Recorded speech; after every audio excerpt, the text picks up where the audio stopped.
Get here, they are sort of like a transport for lava.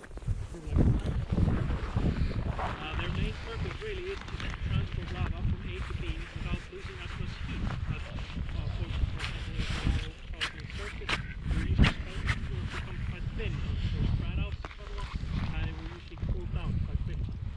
This type of lava, lava usually cold. It can lose quite a lot of heat traveling just 1 kilometer. This can be from like tens of degrees Celsius to up to around 200 degrees Celsius. So it just cool down, harden, and stop very suddenly. But if it uses these tubes to travel, this can be down to around 1 degree Celsius or so travel per kilometer. This can be a very sort of effective system, which is sort of a necessary thing here because the lava field is very large. It's around 240 kilometers in size, square kilometers. And it extends pretty much from the volcano, roughly 30 kilometers away from here. So we're sort of in the middle. We have another 20 kilometers to go. So you guys see the waterfall, the lava waterfall?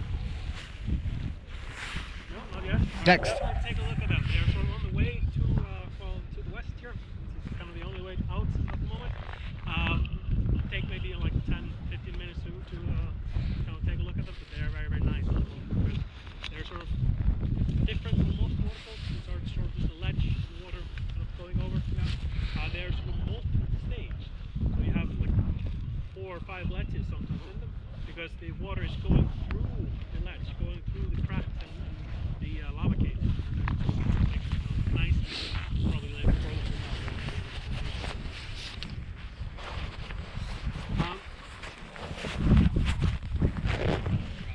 Alright, I think we're just going to head a bit further. Trouble people wait coming. But yeah, let's head a bit further and we'll go into the creation bit.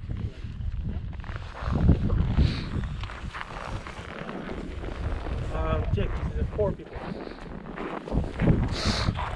Yes, 4. Right, I'll wait for them on the first topic.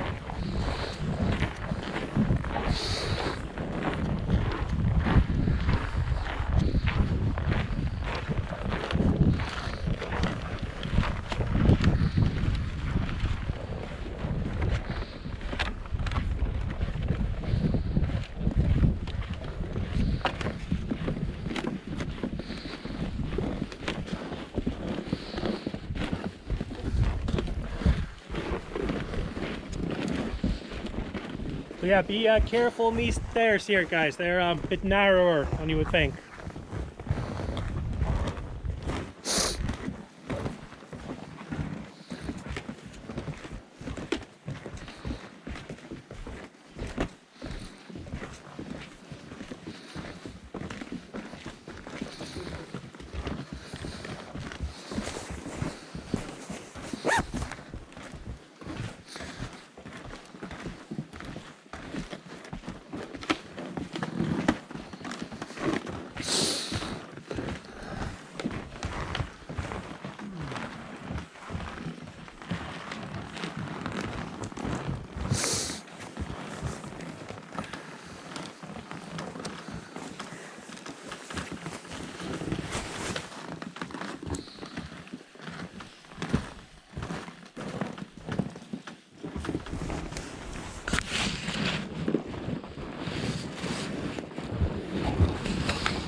Right, so a little bit nicer, less wind here, and the further into the cave we're going, it's going to be almost no wind at all, but the temperature's going to still be quite cold. Yeah, usually below freezing temperature. So that's just sort of a normal thing to happen during winter, really. But the cave itself, how it got created. So most of the time, these lava caves get created during one single eruption. But it can happen that some of these, well, especially smaller caves, can get a little bit bigger with 2, maybe 3 eruptions even. But our cave here, this is the last eruption in this area, so definitely just one eruption that created this one. How these are bigger caves, like this one here, this is actually the biggest cave we found here in Iceland, and one of the bigger lava caves in the world currently, get usually created, has to do quite a lot with the landscape. Essentially what you want to have is lava spreading around as little as possible. You want to have it all sort of confined together.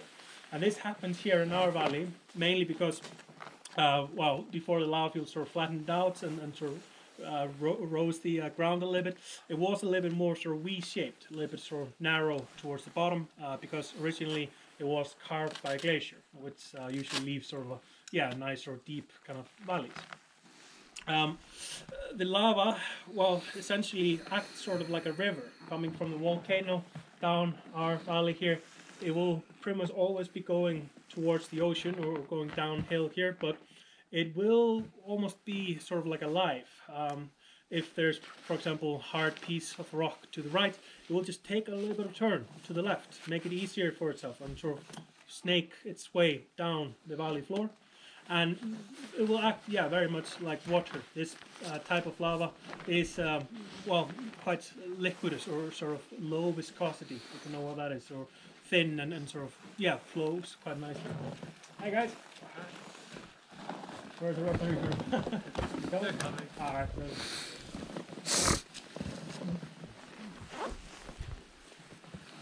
Right there.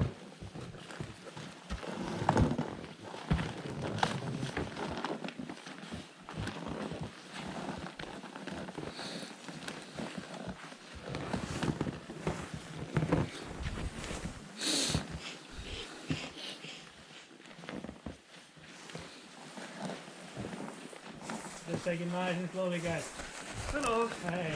Sorry we're too late. So yeah, I'm Ashley, the guys. I'm just going into the creation bit of the cave. Yeah. Right.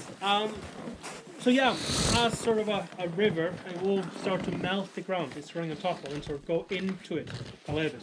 And this will start to protect the lava even more, gaining these sort of walls to kind of confine it even more. And at this stage, there's only one area really losing heat, the very, very top of the river. So you've probably seen quite a lot of these sort of icy rivers here in Iceland driving around. Yeah. So the same sort of thing will happen really. The top will lose the most amount of heat, so it will cool down quicker. But with the lava, we have, well, sort of a middle stage in this, not completely solid. Have you guys boiled milk in your lives? Yes? So if you turn off the heat, you'll have sort of a skin starting to form. Yeah? Leave the milk out for a couple of days, or the skin will sort of harden. Yeah? So the same sort of thing happens here. It's almost like we just turned off the heat of the milk here, and so you'll have a little bit sort of skin starting to form over the river. Yeah. The main thing with the skin is it will usually stop flowing. It will not really move all that much, or very, very slowly. And this usually allows more liquidous lava, hotter lava, to go on top of the skin. Yeah. And this will usually turn into skin as well, and just liquid, skin, liquid again. And this will stack up a couple of times until eventually one of these layers, or a few of these layers, will completely solidify and form a ceiling. At this point, there are sort of two things that will happen. Essentially, this becomes independent systems of one another. The outside is usually just more lava coming on top, more skin, more lava, more lava, more lava. But inside, you have now gained a bit of insulation. So the lava going through our cave, or this tube here, is starting to properly melt things, taking more and more material, and is starting to make the cave a lot bigger, a lot quicker. And that is sort of how most of the eruption looks like. The lava pretty much is going through there quite quickly and melting the walls. But usually towards the end of the eruption, you'll have lava that's a bit colder. I'm going to show you a couple of examples of that. Sort of differences in hot and cold, how they behave in there. But eventually the volcanic eruption will stop, of course. And this is probably the most common question I get at this point: where did the liquid lava go? The truthful answer is we don't know. Sounds kind of bad coming from me, but with a lava field this size, there's so many areas this lava could have gone. In theory, this lava could have gone all the way to the end of the lava field, 20 kilometers away from us here. But it is very difficult to sort of track the lava that went through the tube, mainly because it's all sort of the same chemical-wise and sort of flow-wise as well. So it is, yeah, almost impossible for us to say. Mainly because, well, I mentioned these sort of tube systems, yeah. So I maybe jump around lava caves and lava tubes a little bit. So essentially, lava caves are the portions of the lava tubes themselves that we can go into, yeah.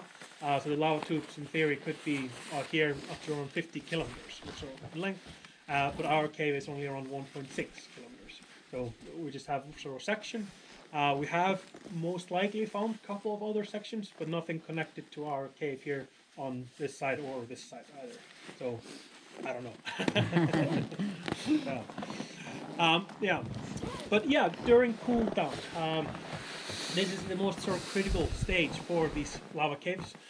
Essentially, what you want to have is the rock cooling down as slowly and as evenly as possible. This will just result in a lot stronger bit of rock. If it happens quite quickly, so it's cooled down, so we're talking about, well, from a couple of days up to a couple of decades or so, that's sort of quick cool down, the rock is more likely to sort of fracture, become sort of less perfect, usually filled with these little bit of gas bubbles or holes in it, becomes very porous. And yeah, it will become a lot weaker piece of rock. Good examples, for example, would be here. This would be a fairly weak piece of rock over there. Yeah, you can see it's very, very broken. A little bit of these gas bubbles I mentioned. And you can, well, imagine taking a few of these rocks or even breaking a few of these rocks wouldn't be too much effort. Now something more dense, something cooling down a lot slower. Slower, we're talking about like 100, 200 years or so, would be the bridge here. Very nice. A lot less cracks in it for one, and it seems to be almost organized, almost these sort of tube-like sort of shapes in it. Yeah. So what the rock tries to achieve is a hexagonal shape, sort of like a beehive almost in shape. But it's very rare for having like full sort of layers or full sections of these sort of hexagonal shapes. These are usually called basalt columns, by the way, if you've seen them. But to give you sort of a little bit sort of safety kind of feeling, yeah. A lot of people ask me about rock falls here, and yeah, they do happen in lava caves. That's happening in all lava caves around the world, but it is happening very seldomly, very rare to have rock falls. Our lava caves here in Iceland, for example, last around 8,000 years or so. So we do have rock falls on occasion, but they are happening very, very slowly. And we did a bit sort of statistics analysis. On average, in these sort of lava caves, these sort of big and these sort of strength, you have around 1 or 2 rocks per every 5 to 10 years.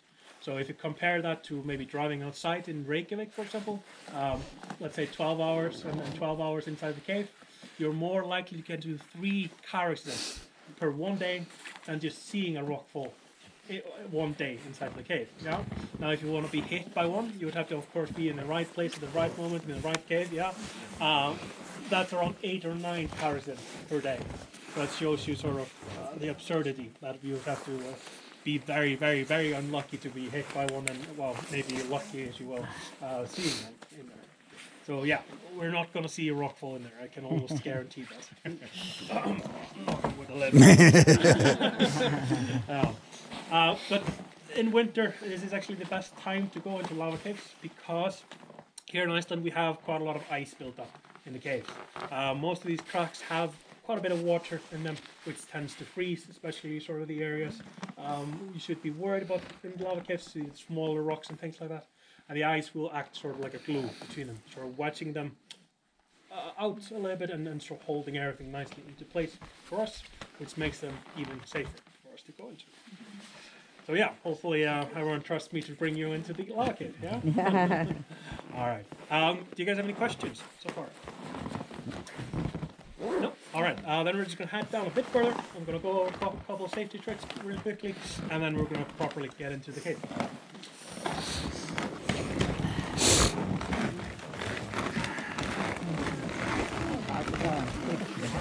Hello, hello. Yep. Okay.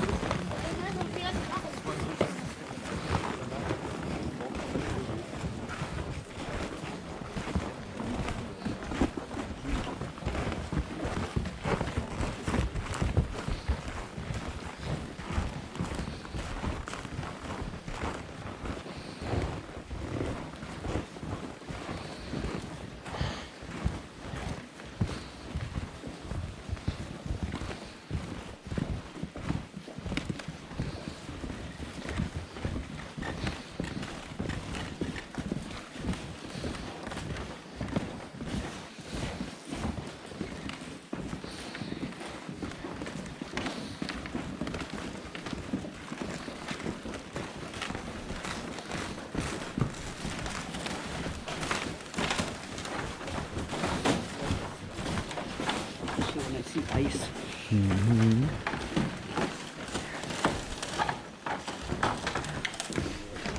How you doing?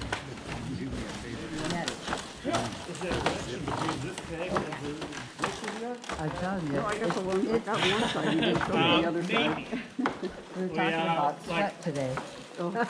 So we have found a couple of caves between here and Sursager, so they could link up. Like line-wise, it makes sense, yeah. But we haven't found sort of the missing pieces in between all of these caves. So we haven't been able to prove it, but most likely. The main thing is just money, really. There's no money to be gained in researching these caves at the moment, so we haven't been like doing all the research sort of required to find that answer. Right, a couple of safety tricks and tips for you here, and one rule. A very important rule is essentially we want to leave the cave in the same condition as we found it. So no bringing stuff in there, no souvenir collecting, unfortunately, and we also don't want to leave anything in there. So no food or drink up to this point, and if you have some smaller items in your pockets, mainly like car keys, wallet, cell phones, essentially things that could go through the cracks here, yeah, have those in a good, secure, safe-up pocket. It can be very difficult to find if they go off the platform here, and sometimes even impossible to retrieve because they tend to go underneath the rocks, and well, if I can't move them by hand, there's almost no chance we can retrieve them in there. Is anyone claustrophobic in a very small confined areas? I'm not sure you can get that one. It's not turned on. That's good. It's on. It's on? Oh, yeah. Good. There you go.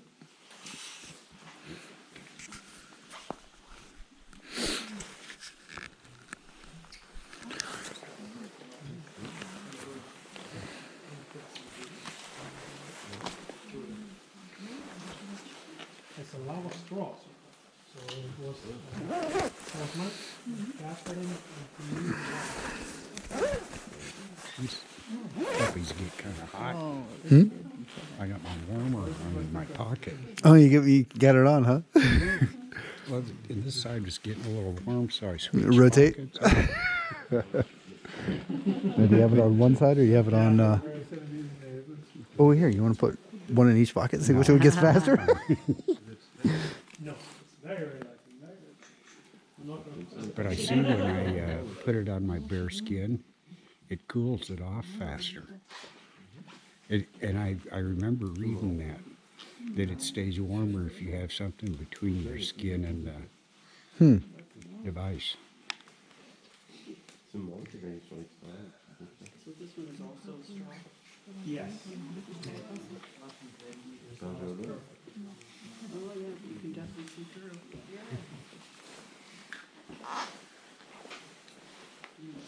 Manufactured it so quickly.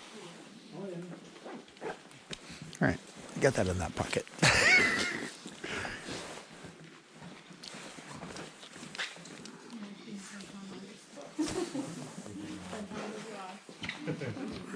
I thought for certain that I pulled a couple of the GoPro batteries and put them in a coat pocket, but I'd be darned if I could find them. Too many pockets. Yeah, who was that? Behind me, so those are all good. Sorry, I apologize. Thank you for being such a great guide. Oh, so they lost their Kleenex. They have to clean house a little bit.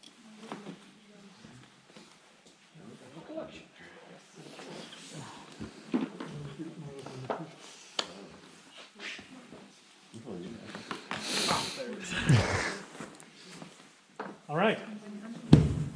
Darkness time. Yeah? Everyone wants to stay? All right, great. So then just start to turn off any bit of light you have. So camera, cell phones, everything has to be either very well hidden or turned off, preferably.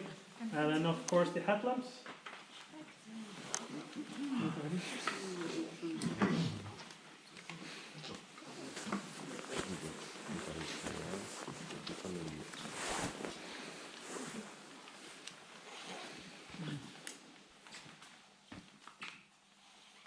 Ah, yeah, brilliant.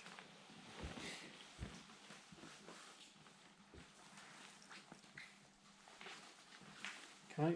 Here. Up there. Great. Right, cool.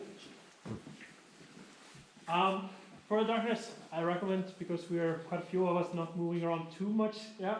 And I would also recommend you close your eyes first. Do you have your camera on?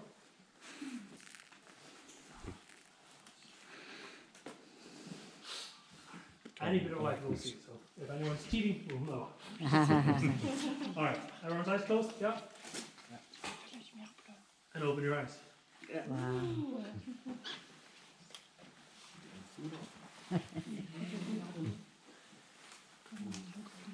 Some people get really freaked out. But Yeah, this is kind of fun. I think it's cool. If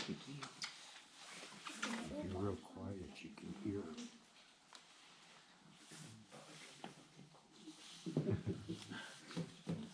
So yeah, pretty sure it's completely dark now. So, right.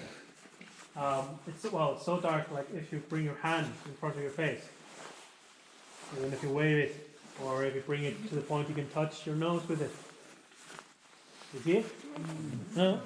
Or freaky? You sure? So, well, with our eyes now, with this level of darkness, we shouldn't be able to see, but any bit of light we will pick up almost immediately, because our eyes are now just working like crazy trying to find any bit of light. Our brain just doesn't really like us not seeing. And then also our brain can trick us a little bit. I can sort of pick up. Yeah, so it might be that, might be a little bit like that. See about this? But yeah, at least very dark, isn't it? The cool thing with the human body, though, on average, it's blocking quite a lot of information from us, our brain. So, well, a good example, for example, if you go to a farm, you immediately smell like the animals, yeah, and what they sort of give off. But give it 1 or 2 days, and you won't really smell it. So that's sort of just our brain just, this information isn't very useful, and it's just gone. Properly say goodbye to you. So if you have any questions or want me to take photos, we can do that there. Okay.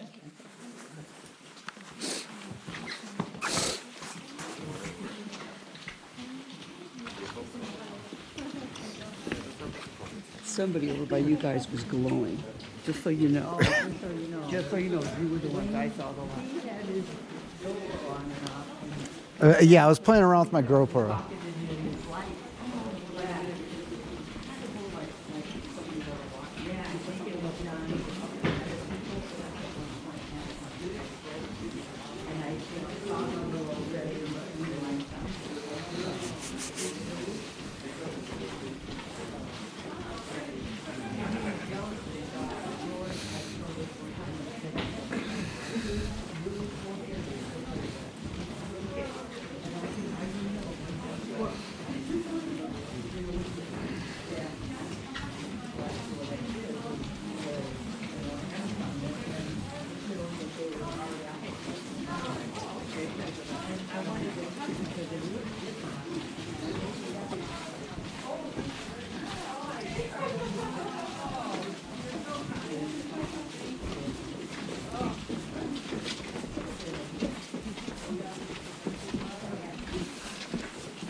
in.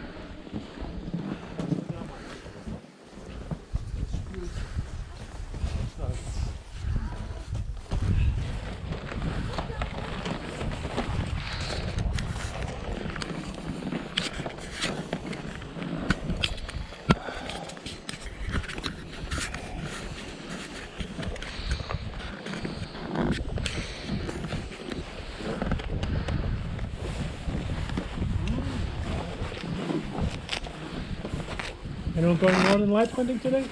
Or tonight? No? No one wants to do the northern light? Maybe tonight. Maybe tonight? Yeah. Depends upon the forecast. The forecast was like 3 yesterday. Was it? Yeah, so it's pretty good. Okay. As it's been very cloudy for the past few days. So. Where did that come from? Someone's throwing snowballs at you. Uh, This is not new. Oh no, it's usually me throwing snowballs at someone else. But yeah, it can happen, like especially when it starts to melt a little bit. Like Yeah. these guys have grown up very far out, like half a meter or so. And like here, right above us here.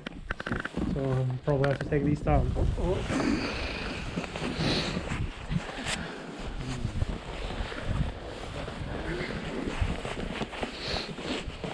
Brilliant. So yeah, this is sort of where I'm going to end the tour. Hopefully it was a nice one. Yeah. Yes. Brilliant. Glad to hear that. So yeah, I'm going to stick around if you have any questions or maybe you want me to take photos here or upstairs. Not sure. But hopefully have a nice stay in Iceland, guys. Thank you for joining me today. Hey, thank you. Thank you. So anyone can take the lead if they want to get out of the cold, of course.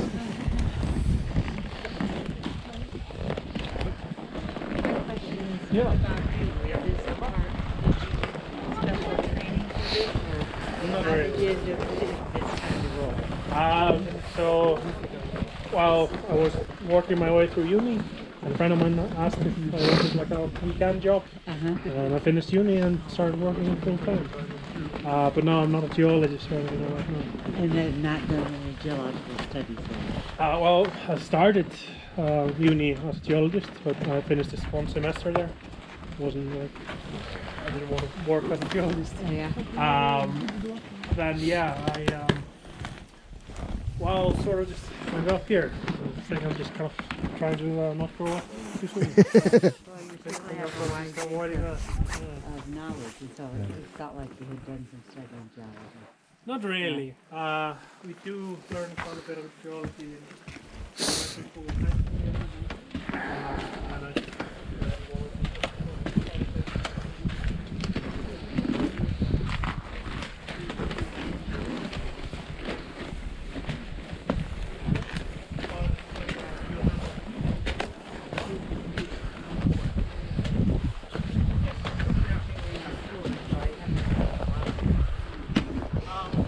You okay? Breathers. On the way down, I thought, oh, what goes down Has to come up. It's not many stairs yet left, yeah.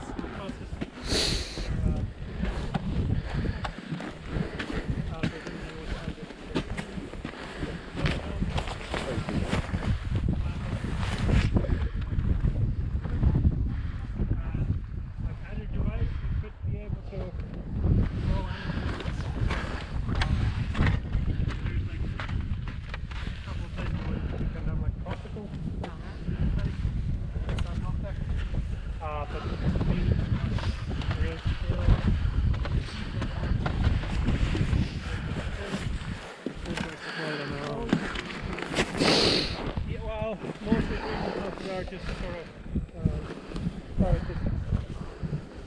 but usually that would require funding from like the government or the banks, and they're just not interested in funding them at the moment. Oh, okay. Yeah, so yeah, we could be able to grow massive amounts of everything here with just the heat.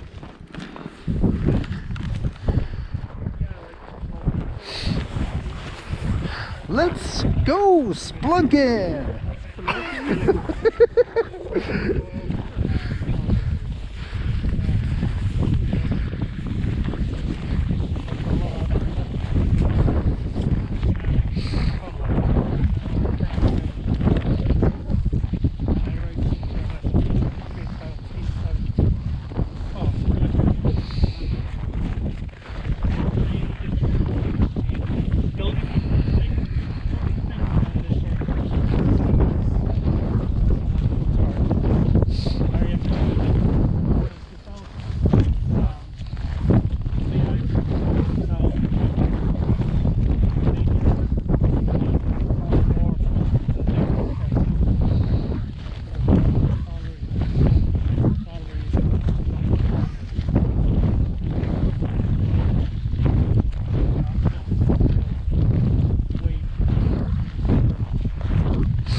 Okay.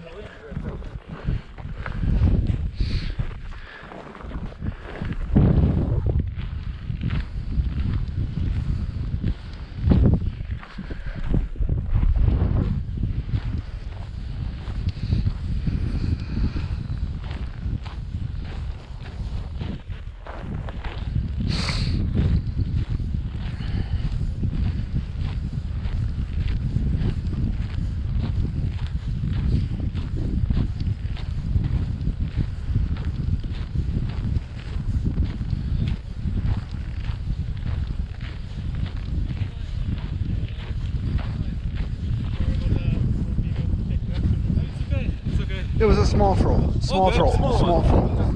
Just a small troll.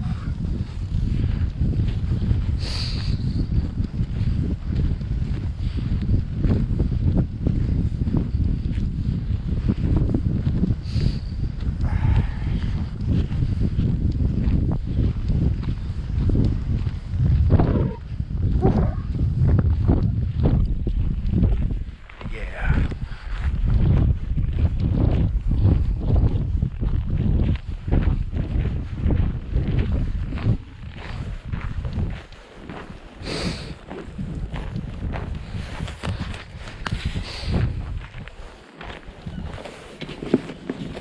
Look, got toy.